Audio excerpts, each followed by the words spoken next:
Well, hello, everyone, and welcome to another episode of Connections and Conversations. And I am so excited and thrilled to have my guest here today with me, Kenny, a longtime social media mutual. You may know him as 2RawTooReal. And I am ready to get this conversation started because Kenny is a busy man. And I want to give him an opportunity to say hello to the Advocacy Arena community, and then we're just going to get started. Hey, you guys, my name is Kenny, better known as You See the Backdrop, 2RawTooReal. I focus on debunking misinformation, educating people, and just doing it in a way that's easily accessible and entertaining. Because I already understand that people's, did their thoughts a little too short. So sometimes you just got to bring it to people the way where they are and just break it down like a kitchen table talk. And I'm here to talk. Let's get into it. All right, well, let's get into it. So, how long have you been doing this content creation? Because one of the things I follow you, one of the things that I love about you is that you provide educational content, but it's filled with humor. How long have you been doing this? So, officially being a content creator, I say probably late 2022. But I've been doing videos further than that. I've been doing videos since 2019. I started my advocacy or started actually doing videos because I was inspired by a content creator or a political commentator by the name of Reese Colbert. She first started off, with like 400 followers, and she was using her platform to debunk a lot of misinformation that was being spread about then Senator Kamala Harris's prosecutory record. And we all saw, the misinformation. We saw the onslaught of them, just lying on this black woman. So because no matter what we did, even when we were putting up threads and threads and threads and threads of resources, receipts, is saying what you think of Kamala locking up black men isn't true. I have a statistic that shows you that Kamala Harris did the contrary. She got black men out of prison. She created the Back on Track program. She focused on reentry programs. She focused on safe houses for black women. She's been a pinnacle for our community. She's done everything when it comes to criminal justice to uplift us, not bring us down. So nobody cared about threads. Nobody wants to read. So I'm like, oh God. And then at some point it just started getting frustrating. So I just said, you know what? Let me turn on my iPhone, get me a little tripod, get me a little ring light, let me go get it popping in these streets, and let me just go off. It was in a way that I was able to resonate with other people's frustration because we reached out to so many people. I mean, we reached out to journalists, we reached out to news pundits, some that I'm mutuals with now that just did not give a damn. Okay. They were just like, I don't care. I'm not doing it. So because they didn't want to do it, it gave us an opportunity to fill a vacant space. And with filling that vacant space, we were able to reach out to other people who are like-minded and also build a true community around uplifting particularly black women leadership in the Democratic Party that are often looked over. And that group became K-Hot. And we, coalesced around Kamala because she had certain policies that was going to benefit a lot of us, particularly policies that were focused on anti-poverty, like her Lift Act, that pretty much almost is universal basic income. And she was literally the most progressive person in the Senate at that time, and I felt like it was something to do, and it worked. It was able to Indeed, reach out to a lot of people, and now here I am. I know. I mean, the people that I follow, I don't have to tell them who you are. Yeah, I just mention and they, like, oh yeah, yeah, and they love it. And one of the things that I wanted to ask you about is, I know that your activity has picked up. Like you are doing things, you are doing events. One of the latest ones I remember is when. Madam VP came back out, the first official outing that she had. Lo and behold, there's Kenny teaching her some steps. So how did that come about? I mean, jeez. So, for those who do know, so okay, I don't even know if I even told the story. So this is what happened. Um, I was just doing my little content creator thing. All of a sudden, I get an email, and it's from somebody from VP's team, and they were reaching out to me saying, "Hey, we might have an opportunity for you to interview Kamala." And I'm like, "You ain't said a word. I'm dropped everything." Okay, I'm like, "What do I need to do? Where do I need to go?" They said, "Well, we need you to go to San Francisco. You got to keep it hush hush. You can't tell nobody." And I'm one of those people like I want to tell my hive. I want to tell everybody. I'm like, "Look, you guys." I couldn't tell anyone. I had to keep it hush hush because I wasn't sure because they said we're not sure if everything's gonna go the way we want to. Um, and so I'm like, okay. So I flew out to California, San Francisco, got a hotel for 2 days, and we were able to go to the Emerge Gala that focuses on electing women women Democratic leadership. And she walked through the door, and she was just like I've always known her to be, very personable. She's very bright. She remembers everybody. And every time I see her, she always brings up the first time we actually officially met, which unofficially met, which was at the Capitol steps. I went out the Capitol steps, the Lincoln Memorial steps, when I first came to DC for the first time. And I was just, a tourist trying to see some things. And it's interesting enough how it's just interesting how like the universe works. I was just Yes. in DC randomly. Went to Lincoln Memorial, went in, took some photos and stuff like that. And, to my surprise, as I'm walking down the steps, I see Doug running up the steps. And the friends that I was with, they're like, "Kenny, what's wrong?" I'm like, "Second gentleman, Doug Emhoff." This is 2021, still in the pandemic. They're like, "What are you talking about?" "That's Doug Emhoff." They're like, "Who is that?" I said, "That's Vice President Kamala Harris's husband." And then all of a sudden, I hear this voice come from behind me saying, "Isn't he handsome?" And I turned around, and it was Kamala Harris with Secret Service that was incognito. It was the most hilarious thing ever. I'll never My forget that goodness. day. I'm like, "Oh my god." And since then, you know, uh, we just been connected and stuff like that. Doug has also he's been following me forever, even back in 2019, because anybody who defends his wife, that's his thing. Very supportive of her, but yeah. And since then, I feel like because I've been truly loyal to her, unlike some who have tried to throw her under the bus, rather than trying to dig a little deeper to figure out what exactly went wrong during this election. Mm. I've been tried and true to her, and that's not gonna change, and that's not gonna stop because she's done a lot for us. And I feel you shouldn't throw anybody away just because they might stumble or fall down. It's about how you lift Absolutely. people up. Exactly. Loyalty matters. And I just love, like you said, how you got to know her. And I know now that you're doing some other things like last night. I missed it, but you were doing an event with some other content creators, State of the People.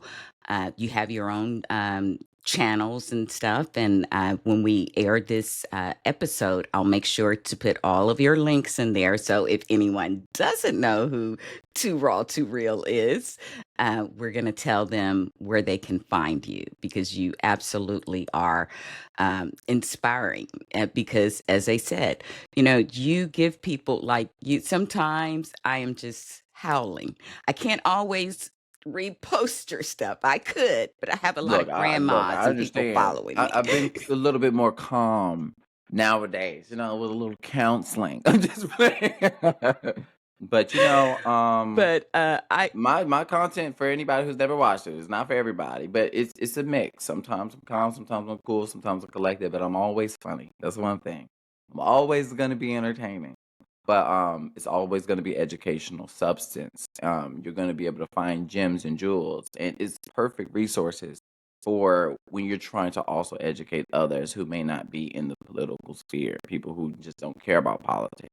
I bring analogies to break it down to everybody's everyday life So that way it's just more easily relatable. And you do a good job of that too, because I love, like I said, you bring the receipts, and it's interesting that you start with Reese because I think she now is, she has her series thing, and she's known. I see her sometimes in Win with Black Women. I try to join their Sunday meetings, and Reese with the receipts because I didn't know her then, like on the socials or whatever. I would hear about her, but I can see how she would be inspiring, and I love, like I said, that you bring the receipts. It's so important because we're in an information war at this time, and a lot of people, I'm shocked and surprised sometimes at what people don't know, like, and how easily they are fooled. And I love that, when no matter how much humor you have in something, when you're talking politics and civics, you have cold hard receipts. I think it's And important I to want to bring and ask cite you. those sources. I think a lot of the time and oftentimes, what I've noticed is people believe the first thing that they see. You know, when they say first impressions are everything, that's pretty much what happens. And it's really hard to change the minds of others when other people have sown these seeds of distrust or misinformation. Because unfortunately, like I said, people believe the first thing that they see. And often when they're sharing this information, they're not citing their sources. It's just hearsay. And everybody loves a little gossip child. So the reason why I bring receipts is because when I'm replying, it's a period, no reply. You know what I'm saying? I'm trying to do one video, one and done. I don't want to do multiple series of back and forth. I'm just trying to hit you with all the facts and then also throw in some new stuff, you know? And I hear that you. way it's done. Like I said, period, no reply. And that's what I like to do too. Like I mean, I do like having conversations with people, but sometimes when I'm just putting information out there, I don't want to contest it. I don't want to go back and forth and all of these things. Just like here it is, read it, watch it. Check these things out. So, what kind of things are you planning for the new future? For the future. I know, like I said, one of the things that I love is you have a little accessory that you use a lot in your content. So you talk about The my beautiful fan. fan.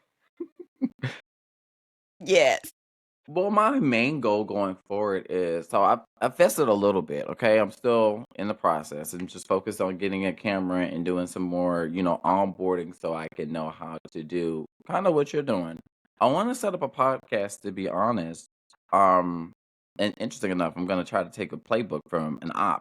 So I feel like what was very successful in the 2024 election is that a lot of Republicans they invested a lot into content creators, a lot of thinkers, like Candace Owens, Joe Rogan, all these people just flooding the social media airways with unfortunate misinformation. But how they were able to penetrate and get to people is through pop culture and by podcast.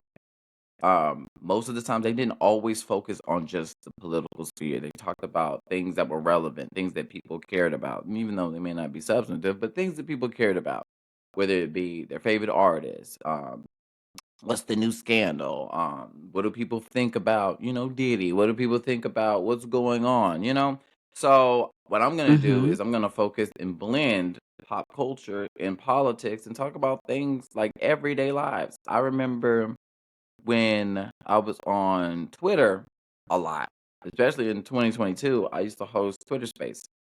And when I tell you it was a Mm-hmm. marathon, first we would spend the first 2 hours talking about politics, getting all our grievances out, right? And what we need to do and how Mm-hmm. can we reach people. And then all of a sudden we would shift into Twitter after dark. And then we just talking about Yeah. anything within the sun. I'm talking about anything, the most juiciest topics. You know what I'm saying? The funny thing about it, we got more views talking about those things and then still being able to, slide in our own political agenda every now and again just to try to penetrate. And I think that's exactly what, Candace Owens has been able to be successful with doing. It's interesting. A lot of people say, well, I don't agree with Candace Owens on a lot of things, but this one little thing. A broken clock is right every 2 times a day, you know what I'm saying? So, I'm trying to do Right. the same exact thing to where I'm able to reach people on a pop culture thing, slide in politics, blend the 2, and show how both of them are relevant. I know you can do it, and I will be one of your biggest cheerleaders. You have to promise me when we have an opportunity to meet in person, you're going to teach me boots on the ground. You And still haven't learned it yet? I have not. So I've so been what's the in. hesitation? Is the leg cross? Which one is it? Is the turn? Probably. I'm not as agile as I used to be. Look, easiest But way of I'm learning. going to practice it so that when we meet, hopefully, it'll still be relevant It because will I just always be love it. relevant. Look, the Cupid Shuffle is still relevant. K-Wing is still Yes. relevant. There's Now I so got many that. line bands. The Wobble is still relevant. So, it's one of those things. Like this is culture now. This is the newest one. Okay. Well, you have inspired me to work a little harder on learning it. And who knows? I'm trying some new things with my content creation too. So I don't know. Maybe I'll do because I'm not on TikTok, and I know but I do like to see a lot of the videos. So I don't know. Maybe Miss D will, do a dance ditty and air that. Yes, I think it would be great. The funny thing is, I think the happiest we are is when we come together, we laugh, we dance, we eat. Those are the main things that keep us together. And I think a lot of people need to find that sense of joy and community right now because we definitely need it because we are in for a long ride. Okay. Mm. We were talking about like it's only been 6 or 7 months, but Jesus, it feels like years. We're all aging emotionally. It's going to Hmm. be a rough ride, you know. It But is we have to maintain our joy, and so that's why it's important that people like you can keep us and help keep us informed, but help make us laugh because we must maintain some joy in this. It's critical, because I'm always giving people the facts and information, and my thing is connecting dots. History. I like to talk a lot about history and things like that because sometimes I feel like people's memories are short, like they are still trying to forget that those people climbed over the walls and entered the Capitol, and it wasn't just a tourist day, exactly. you know. It's- And so when you go back further than that, it's even harder, for some people, like they are so prolific in their messaging, in their narrative shaping that they cause people to like forget these things or to think differently about them. And that's why we need more of you. We need a lot more of you to be out there because basically they got a fire hose of lies, and we're just going to have to construct our fire hoses of truth. exactly. And with that being said, as we wrap up, because I know you have some other things to do today, I don't want to keep you all day, but I just want you to give you an opportunity to share some thoughts, words, encouragement, or caution, whatever it is, with the audience before we wrap up here. All right. So first things first, drink you a lot of water. Okay? Get you some sunscreen. Try to find something outside of your everyday life to just kind of hold on to. I know right now a lot of people are feeling hopeless. But we have to like I said earlier, we have to maintain our joy, particularly our black joy. One thing I love about us as a people is the fact that we will find a silver lining, and even in the darkest of time. Um, right now, what we're witnessing is a high velocity plan that has been set in place for over 50 years. And what they're doing is nothing new under the sun to us. This is not, this isn't new to us. So the best thing we can do is try to maintain our mental state. It's okay to take a break from social media every now and again. And when you are on social media, due to so much misinformation, also with the advancement of AI, there's so many things that are out there that are just straight lies. So don't believe the first thing that you see. Make sure that you verify your sources. Google, like I've said so much, is free. It's free for everybody. And if you ever have a question, you have a smartphone, a whole computer, something that you can look something up. easily, right? Accessible in your hand. So use it, please. Never go off of anybody's word when it comes to anything. Always verify your sources, which is why in every video I make sure I cite them. Okay. So do what you can. Right now we're in for a long run, but let me tell you, joy will come in the morning. So please remember that Yes. we're in this together. You're not alone. Okay. Find community where you can, whether it be family, whether it be friends, whether it be at your job, where it be anywhere you are. Just make sure that you're taking care of you and prioritizing yourself first. Well, I think those are some wonderful words for us to wrap this conversation with, and wise. It's just good advice, because we're in it for the long haul, and we shall overcome. Yeah, it ain't gonna be easy, but we will. So I want to thank you, Kenny, for that.